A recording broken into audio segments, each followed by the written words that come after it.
Recording. All right, thank you. All right, so I have my little list of questions here. Okay, so please introduce yourself, because this is they're gonna be seeing this, so. My name's Triffin Psyhojos. I'm an anesthesiologist at Mass General Hospital, and obviously work in the operating rooms doing a lot of clinical things, and more recently some administrative things as well. Great. Okay, so what is your official title? I think I am the division chief of general surgery anesthesia, is what it says on my card. So what are your specific duties being the chief? Yeah, so there's a lot of stuff, and at this point, I've been doing it about a year or so, and there was really no job description for this. At the level of the division, it's the largest division in all of the operating room, Mass General. So it encompasses, instead of just one thing like obstetrics or pediatrics, there's about 10 different things that I technically oversee, being general surgery, urology, gynecology, trauma, transplant, burns, a few other things in there as well. And other than making a schedule, which means, getting people to do the right kinds of cases in the right kinds of places, there really wasn't much when we first went in. I kind of approached this as if, I were running things and saying, all right, what do I think this should be? So I approached it in a bunch of different ways. One was just for communications, just trying to be a decent communicator with people.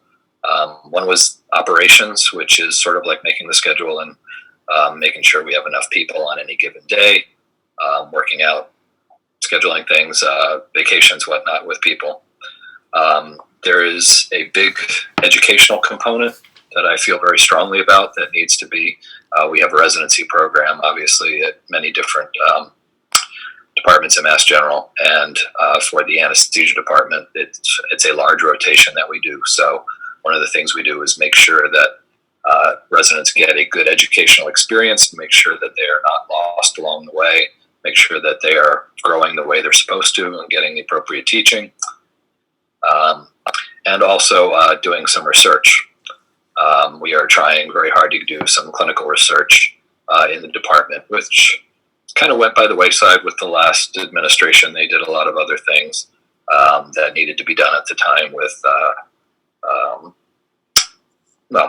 with how you run things in general, but I didn't feel like there was a big push for that, and that's part of the reward for people who come in and do this, that they are generally smart, interesting people and like to ask questions and do research to sort of further the field a little bit. So I divide my efforts among those things. Sometimes one sort of rears up and takes over for a while, kind of like COVID. Everything in the last couple of months has just been, all things COVID in terms of getting things covered, in terms of making people safe, getting the things that they needed, supporting them with both knowledge and physicality. There's a lot of things to be done with these folks when they're sick enough to come to the operating room. So that was it. It's sort of a broad brush, different, thing. And I try to develop people along the way. My background before I did this is I've run other departments before, and this is not something I came to Mass General to do. It's just something that I can do that is perceived as having value right now. But my ultimate goal for where I am right now is to eventually make myself useless. Basically to bring up some people underneath me. That's the next generation of the leaders that I would like to see do that. And when that happens, I'll take a worker bee role again, and I'll be happy to teach in the operating rooms and just sort of hang out with the residents. It's what I like to do the most. Wow, that's actually really cool. Thank you for sharing that. Okay, so what were, if any, post-high school requirements to being accepted into college, i.e., SAT, ACT scores, GPA, any specific courses you needed to take within high school? Not in high school. We had to be able to get into medical school with the the path that we had chosen for college. That's not what I entered college doing. My background is as a biomedical engineer, and I went to a place that had a lot of people who were pre-med and started becoming, more familiar with the idea, and sort of did both for a while and ended up liking medicine enough to want to pursue it. The entrance requirements for that are pretty high, but basically, for being a medical person, you don't have to start your medical training early. Medical school will teach you what you need to know for that.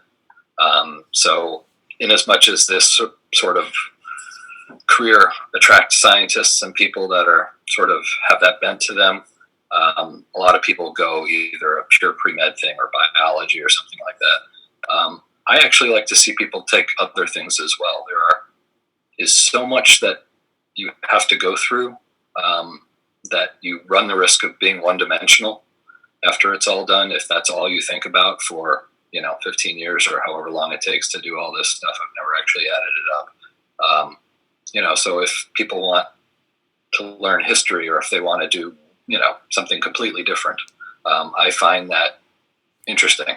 I find that nice to have people that have not all the same sort of background and laser focus on one thing. So I don't discourage people from pursuing something at all. And if I'm an example of anything, it's that you actually have no idea. Sometimes I certainly didn't when I went in through all this. I'm not sure how you can know everything of what you want in your life when you're 17. So I just tell people to go to do something that makes them excited, that they find they can have some passion about doing.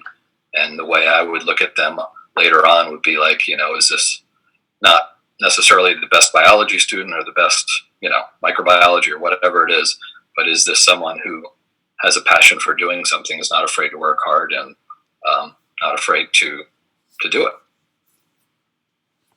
Nice. So what college or colleges did you attend and for how long? I went to Johns Hopkins in Baltimore, straight 4 years, which is pretty normal for when I came through things. It seems now like people are taking slightly more circuitous routes. They're doing gap years. They're doing, extra stuff along the way. Most of the residents that I see now coming in through Mass General are quite accomplished people in their own right. They don't know what they don't know for the stuff that I need to teach them, but a lot of them either have MBAs or have PhDs in something that they had a passion for along the way. I'm not sure that I would be qualified to get in and take the pathway nowadays that I did, back in the early 80s. But it's, my route was fairly standard. I did 4 years of college and then went on to medical school from there. Cool. All right, so the next question I have here is, what was the cost of all of your higher education? I'm really blessed in this regard. At the time, although it seemed steep at the time, the tuition for Hopkins was about $5,000 a year. I borrowed some of that. There was a guaranteed student loan, and I sort of, my dad gave me a little bit of money to do that, but I carried some debt through there. For medical school, I was very, very lucky. My plan was to probably go into the military and see if I could take that route because I did not have the money to do it. When I started interviewing, I got a full scholarship to go to medical school, which was just stunning and sort of unheard of at the time. And not only did it make a lot of things possible for me in my life, but, it also was the kind of gift that I've basically spent the rest of my life trying to be worthy of.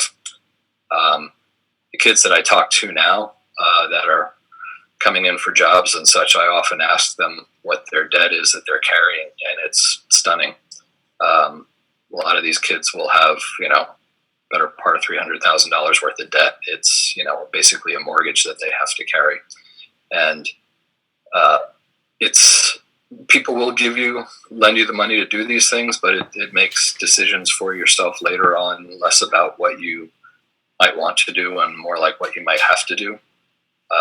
So again, I was very lucky in that regard, but this is often a path that people take that has a lot to it.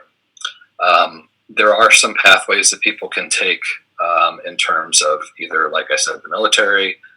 There are some places where if you can go, they will give you money if you promise to serve in an underserved area, perhaps in a place where they can't get a lot of doctors, for a certain number of years, and you can sort of get through this with less debt that way. But it's pretty unusual for people to come out without a lot of debt. Yeah, that was actually really awesome that you were able to get that scholarship. It changed my life. I had friends who were, my college roommates. I have friends that some of them, we've all done well in our lives, but they had come through with just an astounding amount of debt, and it's not for the faint of heart that way, and it makes it difficult once you get into it to change your mind if it turns out not to be for you. Yeah. So what kind of post-high school training did you have? So after high school, the classic schooling that I did was 4 years of medical school, 1 year of an internship, and then at that time, 3 years of anesthesia. Now most folks will take a subspecialty year as well, one more on top of that, like if they wanted to do cardiac anesthesia or pediatric anesthesia or critical care. There's a lot of folks that do critical care at Mass General.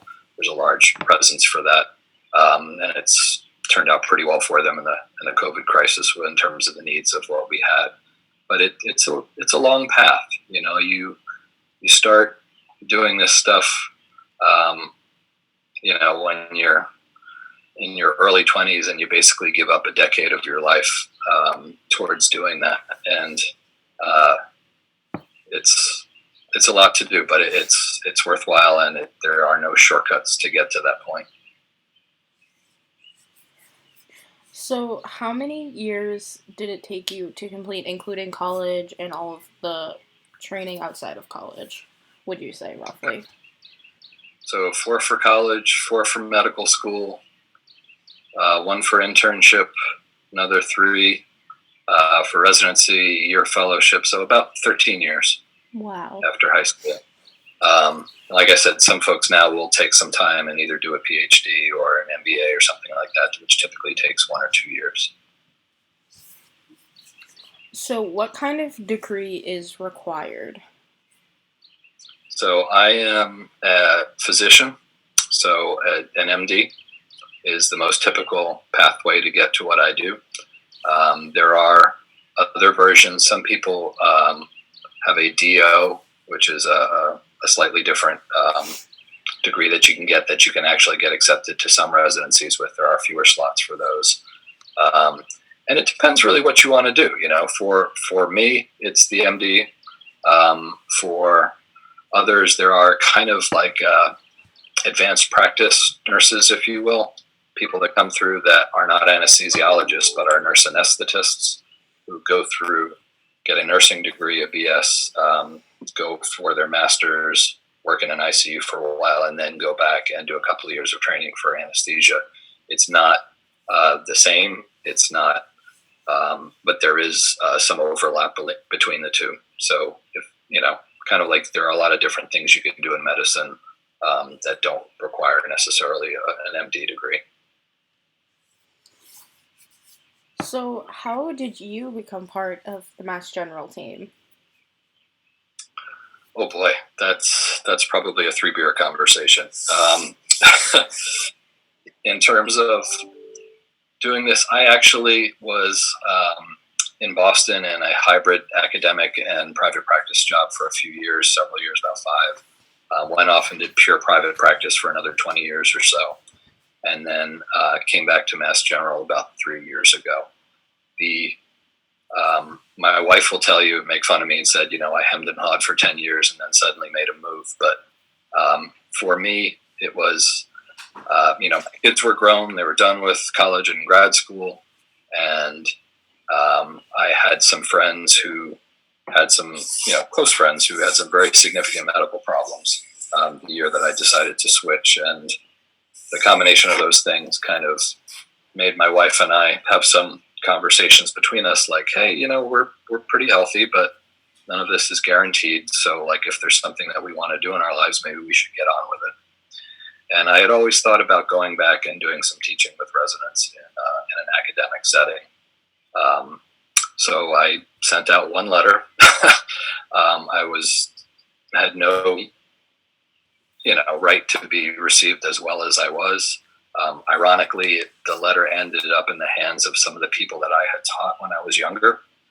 And so there was a bit of name recognition there. There were people that run different parts of Mass General that recognized my name and asked me to come in. And, the rest is sort of history. I was surprised, but decided to take a chance on doing this and coming back. And it's been very, very fulfilling for me. I can honestly say that other than my family, and maybe doing some of the mission work I did earlier in my career with doing some medical missions, this has certainly been the most rewarding thing that I've done in a long time.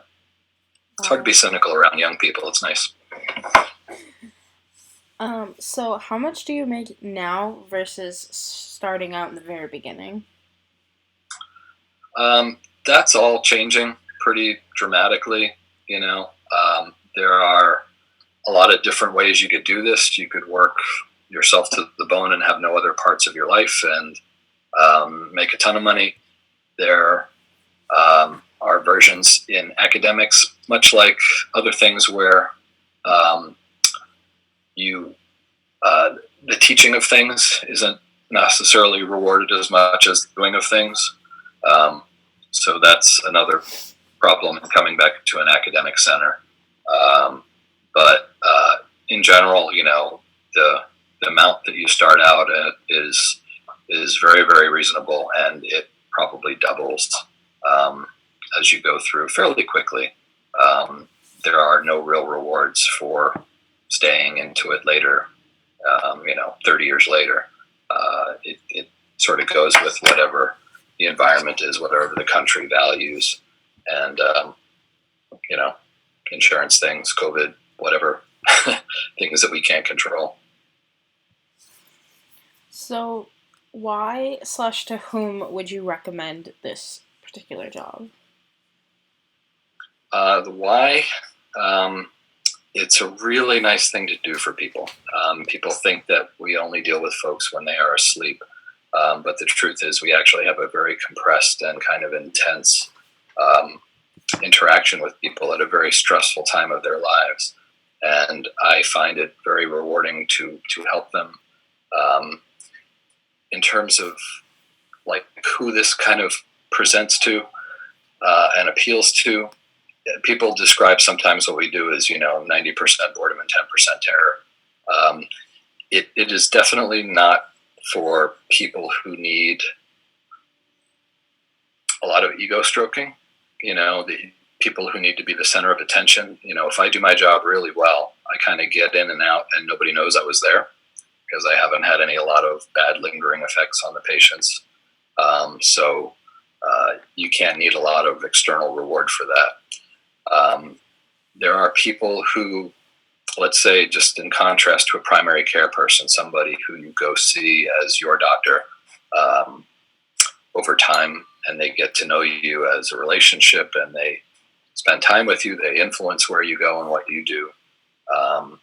And that sort of longitudinal relationship is not something that we have for people. So if that's something that you really want in terms of the relationship, this is probably not for you. You need to be very in the moment. Anesthesiologists, if we don't do our job well, everybody knows it. immediately. So in some senses, that's bad, but that's also very good. I like that. I don't, I didn't like primary care as much, although I liked the people. I didn't like primary care training as much as I did the specialty stuff. It took a lot of time for me to get comfortable. And I like making a big impact in people's lives in a short period of time, and then at the end of the day, being able to walk away. So, oh my gosh, another screen just popped up. Oh, I couldn't hear you. Last part, sorry. Another screen just popped up. My bad. So I'm gonna leave you with one last philosophical, like soul-searching question. Why do you love your job? I love my job because I really like the people that I work with and that I work for. The people that I work with are my colleagues. We all tend to be of similar ilk. But the people that we do it for are the patients. It has been a privilege to be able to insert myself in some of the most intense times of people's lives. It has been a very interesting thing to be able to help somebody sort of help change the trajectory of their life, if you will. There are times we do things in ICUs or emergencies or whatever where we've truly done something life-saving, and unfortunately we don't follow them for years, but there have been times in my life where I found out sometimes a couple of years later that I had an effect on somebody that I had no idea of at the time. And that has been very humbling. It's been very nice to be able to do this. And for me, happiness has come from being able to serve others. Both my kids serve others in non-medical ways, but they've sort of bought into the idea that doing stuff for other people is where happiness lies. And it certainly has been for me. And I've been very lucky to be able to do it. Oh, that's awesome. Thank you so much for taking the time to speak to. I know you can't. It's weird because you can't really see them, but they'll be watching my anatomy class. Shout out to Miss PB's A block class. I'm gonna stop recording now.